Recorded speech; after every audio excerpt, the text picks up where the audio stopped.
limite da superação? Existem dificuldades intransponíveis? Os artistas que pintam quadros com a boca e com os pés porque perderam o movimento das mãos são a prova de que as barreiras foram feitas para serem ultrapassadas.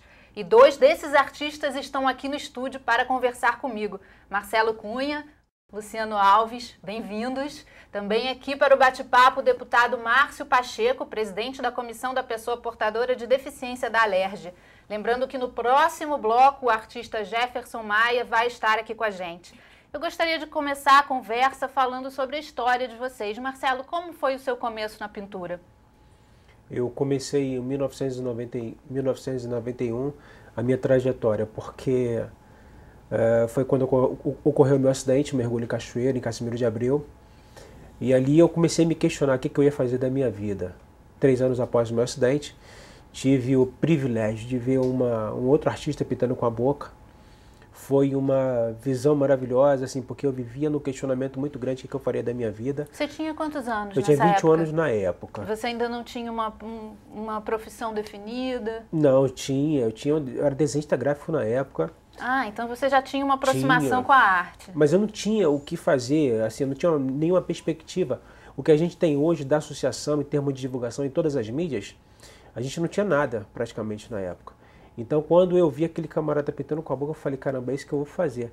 Tudo que eu fiz foi usar o meu conhecimento como desenhista, utilizando a boca. E onde que você viu essa pessoa pintando com a boca? Foi no telejornal, não sei exatamente. Foi no telejornal e aquilo para mim foi maravilhoso. E até por isso mesmo que eu faço maior questão, sabe, de estar em telejornais, em qualquer tipo de mídia, porque a gente nunca sabe até onde vai chegar.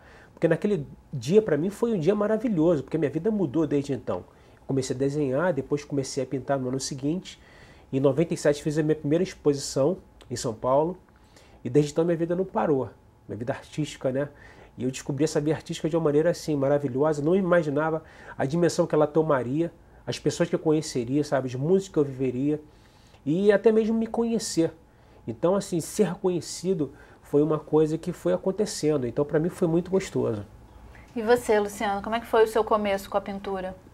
No começo também foi parecido com o dele, na verdade. Eu tinha visto ele dando uma palestra na BBR, onde eu me reabilitei, e atualmente eu faço estágio de comunicação. E comecei a pintar depois de um tempo, mas como um hobby, como uma terapia. Eu não vislumbrava isso como uma profissão, como nada além. E quando vendi meu primeiro quadro, que na minha mente abriu esse leque de possibilidades, né?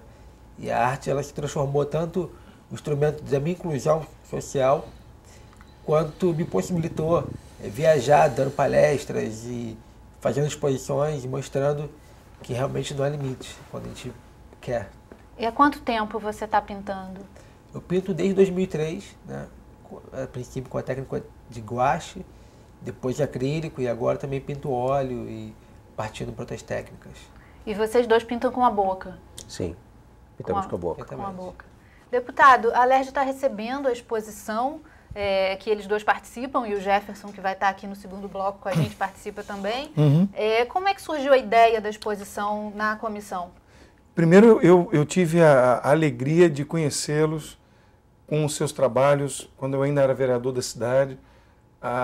E é impressionante, nós temos uma lei, a Lei da Semana do Artista Especial, que é uma lei que promove todos os tipos de manifestações artísticas e para mim, né, como cidadão, eu fiquei muito impressionado com o trabalho do Marcelo, do Luciano e de outros artistas, do Jefferson também, não só pela superação e pelo exemplo que eles estavam nos dando e dando para todas as pessoas do Brasil inteiro, mas pela qualidade da pintura, pela qualidade da arte que eles são capazes de proporcionar, né? Então, isso talvez seja esse o grande empenho da Alerj hoje, né? Fazer uma exposição hoje celebrando o Dia Nacional de Luta da Pessoa com Deficiência, mas já também fazendo uma proposta maior, né? De que tenhamos outras exposições, que isso se amplie para as escolas estaduais, que os alunos possam conhecer esse trabalho, que as pessoas possam entender a importância desse trabalho, que a despeito dessa que podemos chamar de limitação dos dois, né, de não poder pintar com as mãos, é infinitamente maior do que muitos artistas que conseguem pintar com as mãos. e que esse limitador, que a arte que os dois, que o Jefferson, que outros pintores com os pés também podem fazer, avançam na perspectiva do que a arte pode fazer. Eu, por exemplo, que tenho o movimento dos braços, sou absolutamente incapaz de fazer qualquer traço que se assemelhe a uma arte que os dois, por exemplo, hoje podem fazer.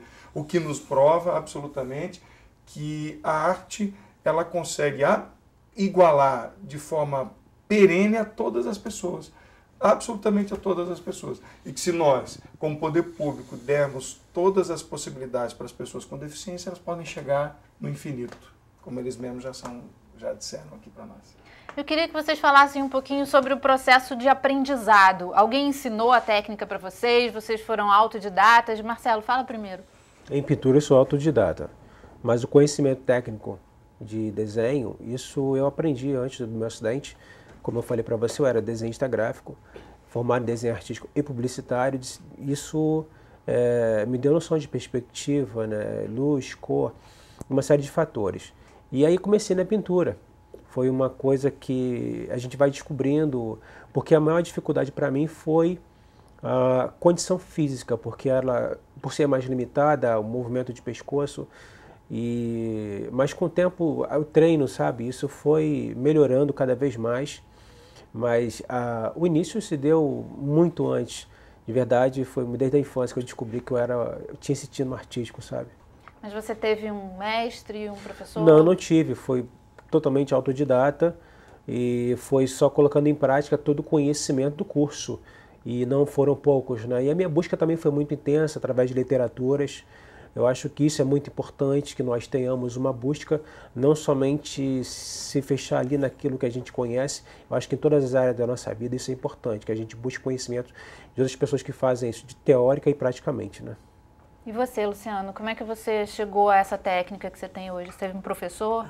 Então, eu também sou autodidata e, no meu caso, eu sempre admirei assim, quem gostava de pintar, quem pintava bem, quem desenhava, mas eu sempre fui péssimo em desenho, em pintura.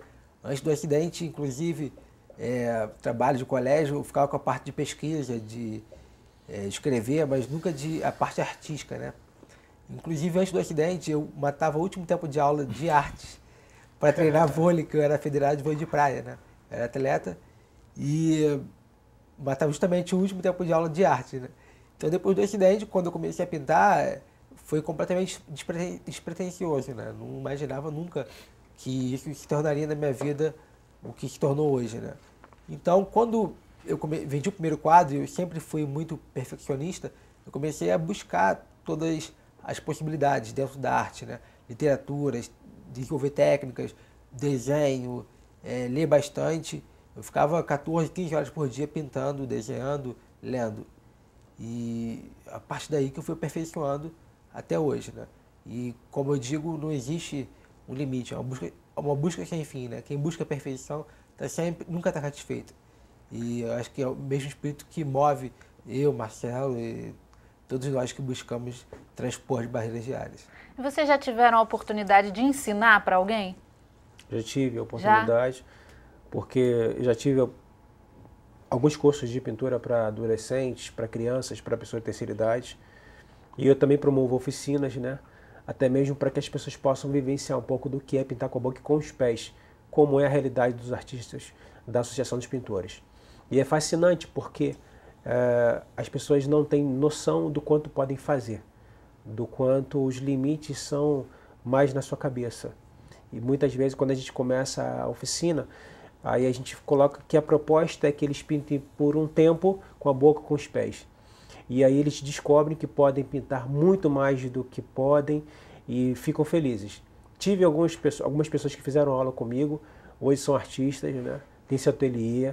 Isso para mim foi uma grande felicidade, porque eu acho que quanto mais a gente puder dar aquilo que Deus dá para a gente, sabe, de graça, eu acho que isso é uma maravilha para a nossa vida. A gente cresce como ser humano, como cidadão.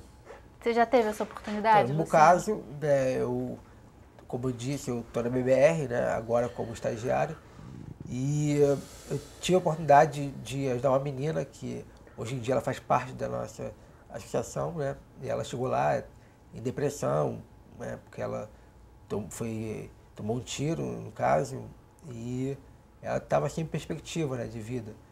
E com muita insistência comecei a falar, poxa, vamos tentar pintar com a boca. E dei aí as primeiras orientações. Ela ficou lá na oficina terapêutica, onde ela foi aperfeiçoando a técnica. E hoje ela está lá conosco, fazendo parte desse grupo, aí, que é um grupo seleto.